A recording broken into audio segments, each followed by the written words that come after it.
ZYH 754, 870 kHz, AM. Rádio Universitária, Goiânia. Emissora da UFG.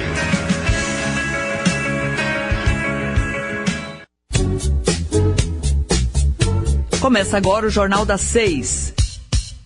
Independência e credibilidade desde 1980.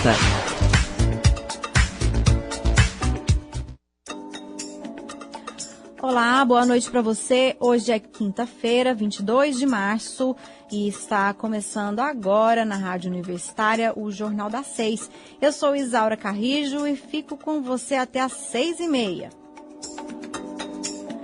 Lembrando que o programa também vai ao ar nos 870 AM do seu rádio, também pela internet no site www.radio.ufg.br.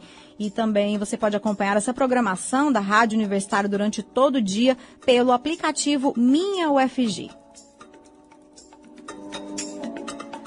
E a gente continua a falar de água. A região metropolitana de Goiânia, que engloba mais de 20 municípios, corre o risco de sofrer com a escassez de água. Essa é a constatação de um amplo diagnóstico feito por pesquisadores da UFG, que dizem que os cursos de água superficiais e o lençol freático vêm sendo desgastados, a tal ponto que a tão falada crise hídrica está prestes a se tornar calamidade, sobretudo em períodos de seca. O professor Maurício Martins Salles, um dos coordenadores dessa pesquisa, conversou com a gente sobre o assunto e a gente vai ouvir agora essa entrevista que foi concedida à jornalista Silvânia Lima. Vamos ouvir. Realizado por 38 pesquisadores e coordenado por professores da Escola de Engenharia Civil e Ambiental da UFG, o estudo observou que cidades como Goiânia, Aparecida de Goiânia, Trindade, Senador Canedo e Bela Vista crescem e fazem planos de expansão sem considerar as condições locais de abastecimento. A mancha urbana se espalha, as construções avançam de forma desordenada sobre áreas que não necessariamente possuem pontos públicos de captação de água e se faz cada vez mais necessária a perfuração profunda do solo. Professor Maurício, que dados indicam precisamente que Goiânia já sofre com a falta de água?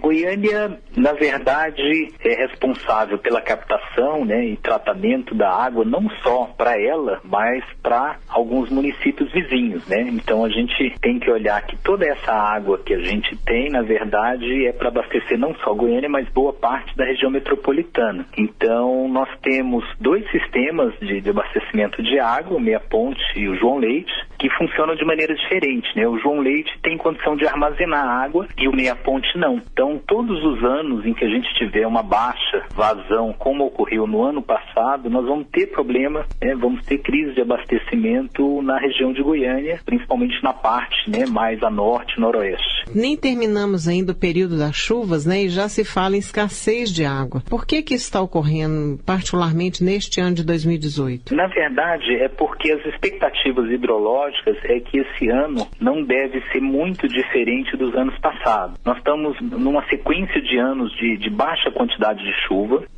no ano de 2017, por exemplo, choveu pouco e a distribuição da chuva foi ruim, Choveu até o mês de abril e quando parou não ficou 4 meses sem chover. E a expectativa, as previsões hidrológicas é que 2018 não seja muito diferente de 2017. Então essa medida vem para tentar, se precaver um pouco, para que se tome algumas medidas para quando chegar setembro, outubro, a gente não leve outro susto daquele tamanho. O senhor citou aí que são duas bacias principais, a do Meia Ponte e do João Leite, são responsáveis pelo fornecimento de água para toda a região metropolitana de Goiânia, que envolve mais de 20 municípios. E a estimativa de população é qual, professor? Na verdade, nós temos uma população em torno de 2,5 milhões hoje na região metropolitana, e essa água em que Goiânia capta, abastece Goiânia e abastece Aparecida, tá certo?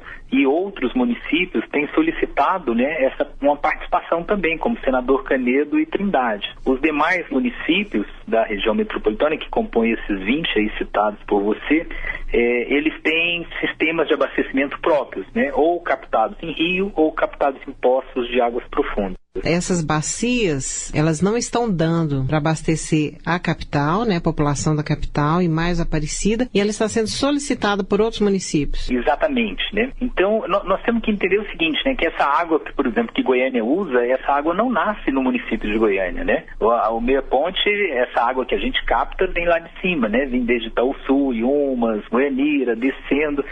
Da mesma forma o João Leite, né? Vem de Teresópolis, parte de Anápolis. Então, ou seja, Goiânia tem uma água hoje que não nasce no município dela. Então a gente tem que olhar, na verdade, para a região metropolitana como um todo, né? Eu tenho que preservar todas as nascentes, porque toda essa população, de uma maneira ou de outra, depende dessa água, tá certo? Então, assim, a gente tem que ter uma visão um pouco maior de proteção dessas bacias e não separar por municípios, né? Ou seja, a nossa preocupação é conseguir abastecer de água toda essa população. Nós temos uma população de 2,5 milhões, com a expectativa de chegar em 2030 com mais 400, 500 mil habitantes ainda. Professor, e quais seriam as causas dessa escassez de água? Eu diria que o motivo maior desse problema realmente é gestão. E aí dentro de gestão tem vários aspectos. A forma como a gente ocupou o cerrado, como a gente autorizou o loteamento, como a gente desmatou, né, as nossas nascentes, né, as matas ciliares. Então tudo isso influi, né? O Rio Meia Ponte é um grande exemplo disso, em que a vazão vem diminuindo constantemente.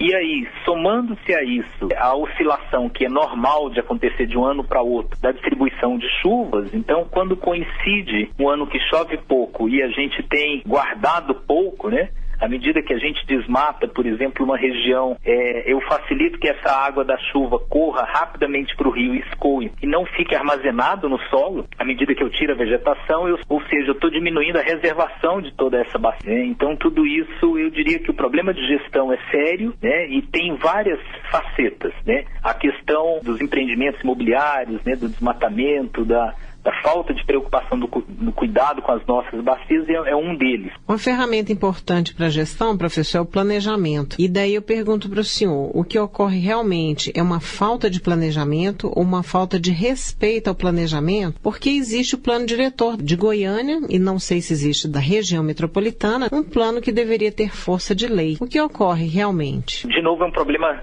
bastante complexo, né? Assim, cada município tem o seu plano diretor. Goiânia tem o seu plano diretor, né? E vem fazendo revisões de tempos em tempos, a cada 10 anos é o que a lei nos ordena, tá certo? A gente percebe uma pressão ao longo dessas últimas décadas, né? Uma pressão grande, por exemplo, para Goiânia expandir para a região norte, coisa que lá na década de 70, né, já se falava que a gente tinha que preservar a região norte, de onde vem o Meia Ponte e de onde vem o João Leite. Então a gente não deveria ter crescido para o norte, né? A gente não deveria ter autorizado vários empreendimentos em direção a Santo Antônio, essa região norte aí. É ali que se localizam os bairros Orlando de Moraes, Conjunto Itatiaia, Xangri-Lá, Goiânia 2. Todos esses bairros ao norte aí do campus universitário, ele deveria ser uma região de chácaras, né? Uma região de baixa ocupação para a gente preservar exatamente a área mais nobre em termos de água da região metropolitana. É onde se localiza também a ET, né? A Estação de Tratamento de Esgoto de Goiânia. Sim. E onde também já se inicia um polo industrial, da Unilever, Antiga Arisco, né? Muito poluidor, né? Esse tipo de atividade também, né, professor? Gostaria que o senhor falasse sobre isso. O que impacta mais no consumo de água? Se é o consumo doméstico ou o consumo das indústrias? A indústria tem um certo consumo, mas pela nossa característica do estado, de ser um estado mais agrícola,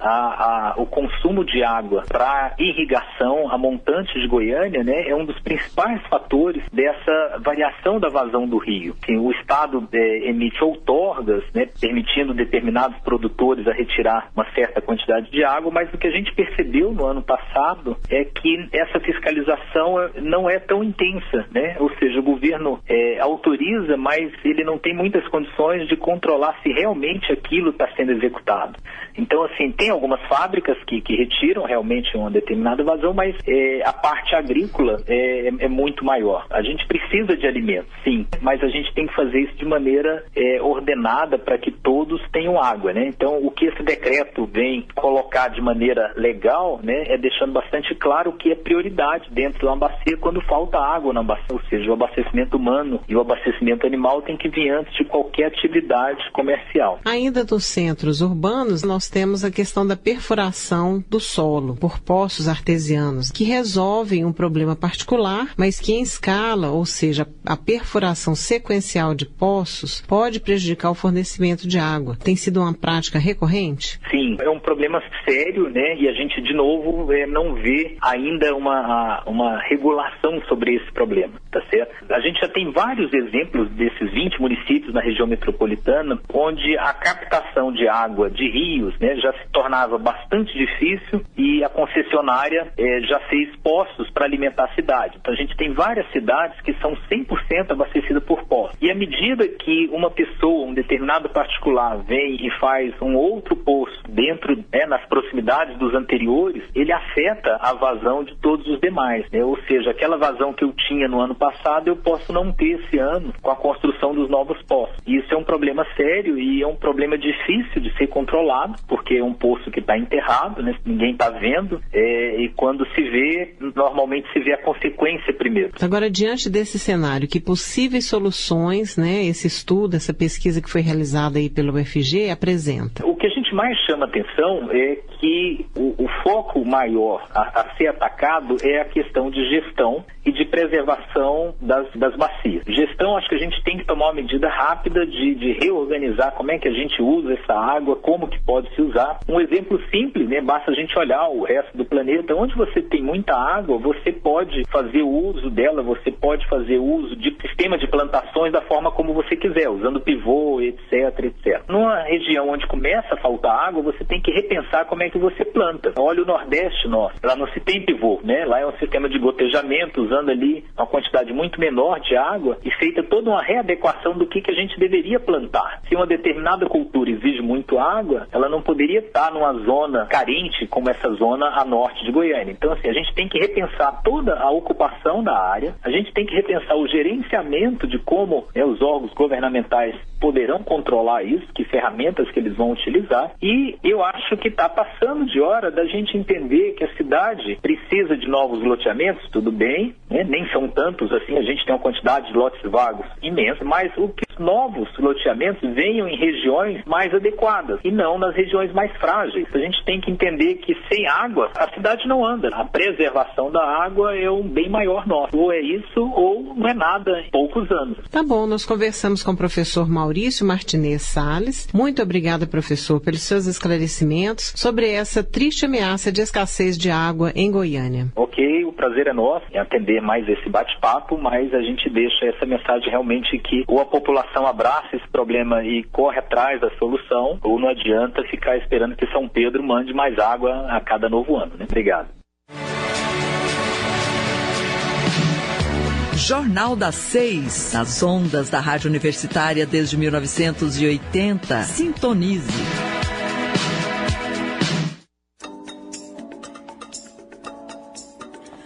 O governo de Goiás, por meio da Agência Goiana de Habitação, a AGEAB, recebeu hoje o prêmio Selo de Mérito da Associação Brasileira de Coabs e Agentes Públicos de Habitação. A premiação aconteceu durante o Fórum Nacional de Habitação, realizado em Salvador, na Bahia. A iniciativa premia ações sustentáveis em habitação realizadas junto a comunidades. E para falar mais sobre essa premiação, nós vamos conversar agora ao telefone com o Cleomar Dutra. Ele é presidente da AGEAB. Boa noite, Cleomar.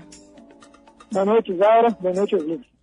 Então, Cleomar, a iniciativa, né, que aconteceu hoje aí na Bahia, premia ações sustentáveis em habitação, né?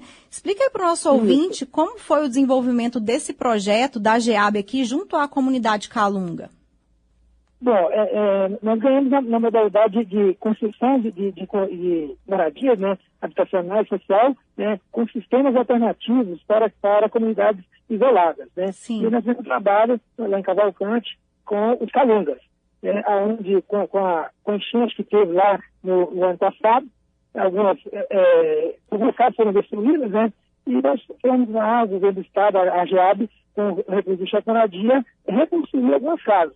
E nos deparamos lá com a dificuldade das famílias, né?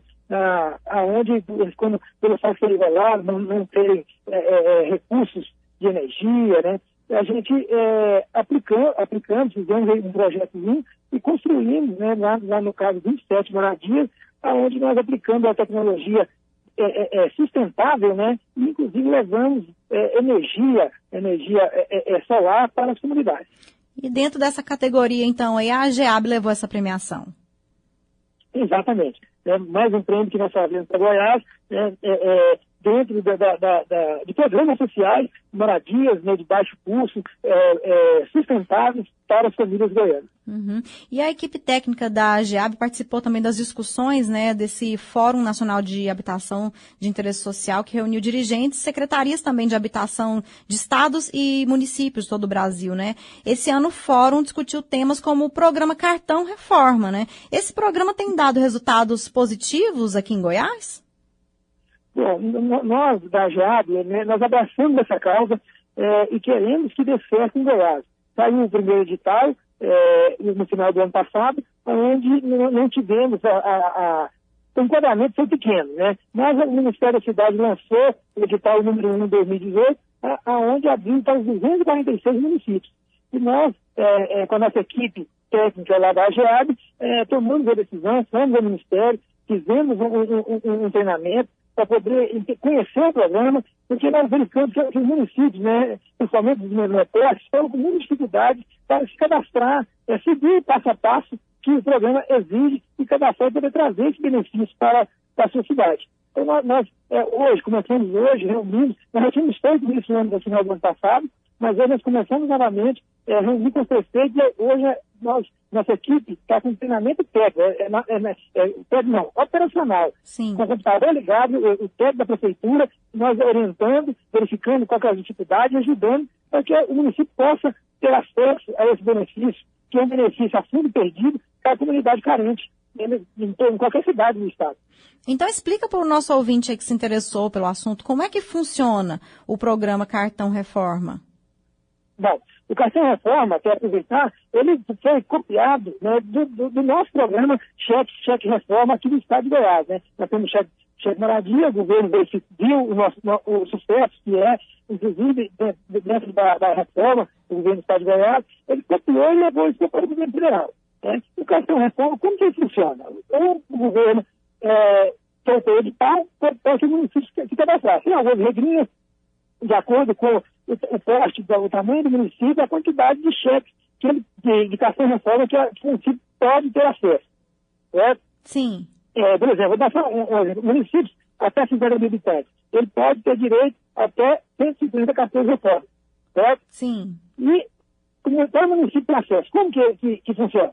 O município entra no site, tem um site de Cartão Reforma, tá? Ou você tem o site cartãoreforma.gov.br, ou pelo site do Ministério. Ele cadastra, primeiro tem que cadastrar o município como agente promotor. Sim. Tá? E o município, para poder, ele não é liberado em qualquer lugar, o município tem que definir uma área de atuação. Por exemplo, um bairro, uma comunidade, ele define, verifica o que precisa lá, que pode aplicar o Cartão Reforma, e ele cadastra, primeiro cadastra o município, depois cadastra o bairro. Ele cadastrou, o que nós chamamos de projeto executivo, isso sobe para o Ministério, tudo eletronicamente, via sistema, e o Ministério seleciona as propostas. Uhum. Selecionando, se a proposta do município sendo selecionada, ele abre para o município cadastrar as famílias que vão receber. E as famílias, elas têm alguma regrinha. Por exemplo, ela não pode ter recebido benefício Minha Casa Minha Vida, o imóvel tem que ser dela, né, tem que ter a propriedade do imóvel, e renda familiar até R$2.811. Sim. Então, isso, o Ministério selecionando a proposta, vem recursos, né, que pode chegar até R$9.000 para a família poder fazer uma melhoria na sua casa, fazer um banheiro que está faltando, fazer uma reforma, dentro do projeto que o município apresentou para aquela área de atuação. Tá certo, Cleomar. Olha, obrigada pela sua participação aqui no Jornal da 6. Parabéns aí pela premiação de vocês e boa noite para você. Obrigado. Para nós é uma honra estar representado Goiás, né, que os nossos programas sociais têm reconhecimento nacional. E vamos continuar trabalhando para levar moradia digna, sustentável para todas as comunidades goianas. Tá ok, obrigada, boa noite. Agora são 6h21.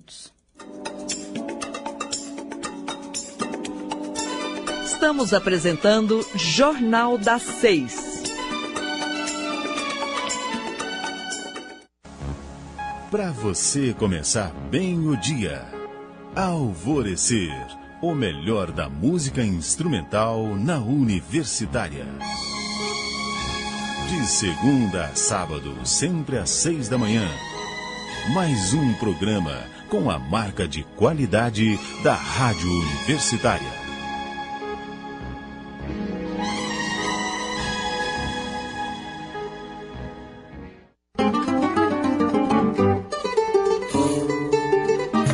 Na Universitária tem Sintonia do Samba. Todos os sábados ao meio-dia aqui na Universitária, a rádio da UFG.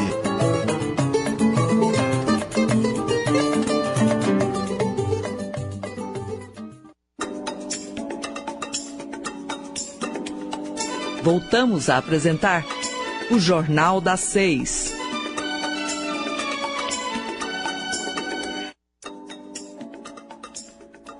E a Câmara Municipal de Goiânia também debate o tema da água. Uma audiência pública movimentou vereadores e outras autoridades na tarde de hoje. As discussões giraram em torno do tratamento dado no Plano Diretor de Goiânia aos recursos hídricos. O projeto encontra-se em fase de revisão junto ao Ministério Público. A jornalista Silvânia Lima esteve lá e traz as novidades. Entre os vereadores presentes na audiência estava Jorge Cajuru, do PRJ, que criticou a gestão ambiental do prefeito Iris Rezende, especialmente no que tange à expansão imobiliária, e ressente da falta do envolvimento da população nas discussões sobre o Plano Diretor de Goiânia. Vereador, hoje é Dia Internacional da Água. O que Goiânia tem a refletir neste dia?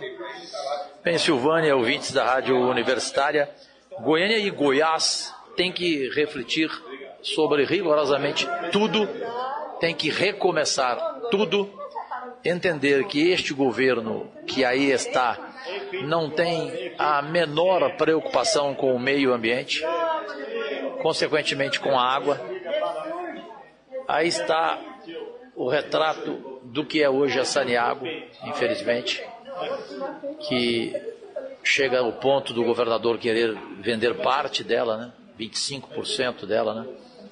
Que é o único patrimônio que o nosso estado, que o estado de Goiás ainda tem. Portanto, é um dia para a gente refletir e não parar de discutir e entrar, como eu disse aqui, de sola nesse assunto com pessoas qualificadas, com pessoas independentes, com pessoas preparadas, com ambientalistas. Esse plano diretor ele não pode ser aprovado do jeito que ele está sendo apresentado pela Secretaria de Planejamento. O cartel imobiliário está dominando. O que especificamente no plano que chama a atenção do senhor? O envolvimento total do cartel imobiliário. Quem manda hoje em cada reunião do plano diretor é o CODESE. O CODESE é exatamente o braço direito do cartel imobiliário. É um conselho que foi criado pelo cartel imobiliário. Quando eu falo cartel, eu não generalizo, porque como qualquer segmento, há as exceções. E nós temos exceções no setor imobiliário de Goiânia. Qual o interesse dele em discutir com a sociedade goianiense a Goiânia que ela quer? O plano diretor que o goianiense quer. 10 anos atrás, não houve discussão. Se prometeu que Goiânia seria uma Atlanta, um modelo de cidade americana. E eu te pergunto, hoje nós vivemos em Atlanta? É evidente que não. Vereador, essa discussão do plano diretor, né, que Goiânia passa por ele no momento, não chega à população. Você não acha que a população deveria ser mais envolvida? Evidente, a população tinha que ser ouvida, a imprensa deveria informar mais. Um jornal sério em Goiás deveria ter pelo menos uma página diária sobre plano diretor, para que o goianiense pudesse analisar, refletir sobre as opiniões, entender melhor quem está por trás, quem está na frente, quem pensa em Goiânia. No primeiro ano, a gestão Iris gastou 18 milhões com publicidade.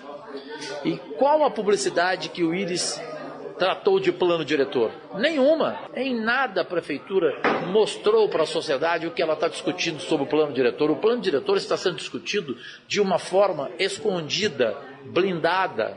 A preservação da bacia do João Leite foi destacada pelo professor da Pontifícia Universidade Católica de Goiás, Everaldo Antônio Pastore. Como a água, as bacias, os recursos hídricos de Goiânia estão sendo vistos neste plano diretor? Eles fizeram o último plano diretor com base nas bacias, mas não houve uma preocupação de montar os programas de preservação dessas bacias naquele momento. O nosso plano diretor ainda não consegue, alcançar essa dimensão. Ainda está muito preso nas discussões com os grupos econômicos que, de certa forma, subvertem o planejamento nos seus interesses, para os seus interesses.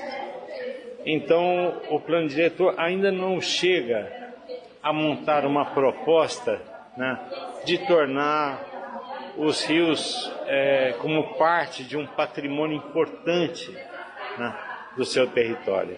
E nós temos que ter programas de curto, médio e longo prazo para que esses rios sejam vistos de uma outra maneira. Como que essa situação poderia ser revertida, professor? Pela educação, pela divulgação. Eles não gastam nenhum tostão para discutir o planejamento e o nosso patrimônio com a sociedade. Nós continuamos com a cabeça voltada para meia dúzia de porcaria. Quais são os principais problemas hoje relacionados à água em Goiânia? Em Goiânia, eu acho que a primeira delas é a preservação da bacia do João Leite. Ela foi criada como APA, mas não se instituiu ainda como uma APA. O plano de manejo foi piorado, vamos dizer assim. E há uma pressão dos proprietários para lotear as áreas do entorno. E nós não podemos permitir loteamentos lá. Então esse é o primeiro. Segundo é a questão do manancial mesmo, que está perdendo água. Nós estamos sem controle dos poços. É tirar água de um patrimônio comum que é o lençol freático. Aquilo que a gente devia guardar. Porque na medida em que a gente não trata corretamente os rios, nós vamos perdendo essa água, nós vamos furando, tirando água do lençol freático e vão desaparecendo. Nós temos que reservar muito mais água. Quem segura a água são florestas, são parques, são áreas com infiltração. E o plano diretor devia obrigar cada morador a ter seu próprio poço de recarga. A água que cai da chuva não devia ir para o enxurro, devia entrar para o lençol freático ou ser guardado na propriedade para uso de lavar chão, de molhar as plantas, entendeu? Então preservar é a palavra de ordem. Preservar é a palavra de ordem, sempre. Jornal das 6, nas ondas da Rádio Universitária desde 1980. Sintonize.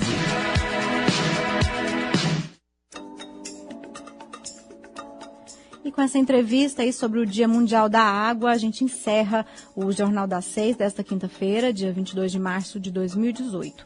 A produção do Departamento de Jornalismo da Rádio Universitária, com apoio de estagiários. Agradecemos também os trabalhos técnicos de Sandro Alves. A todos, boa noite, obrigada pela audiência e até amanhã. O Jornal das 6 fica por aqui. Nós temos um encontro marcado de segunda a sexta, a partir das 6 horas da noite. Muito obrigada pela audiência.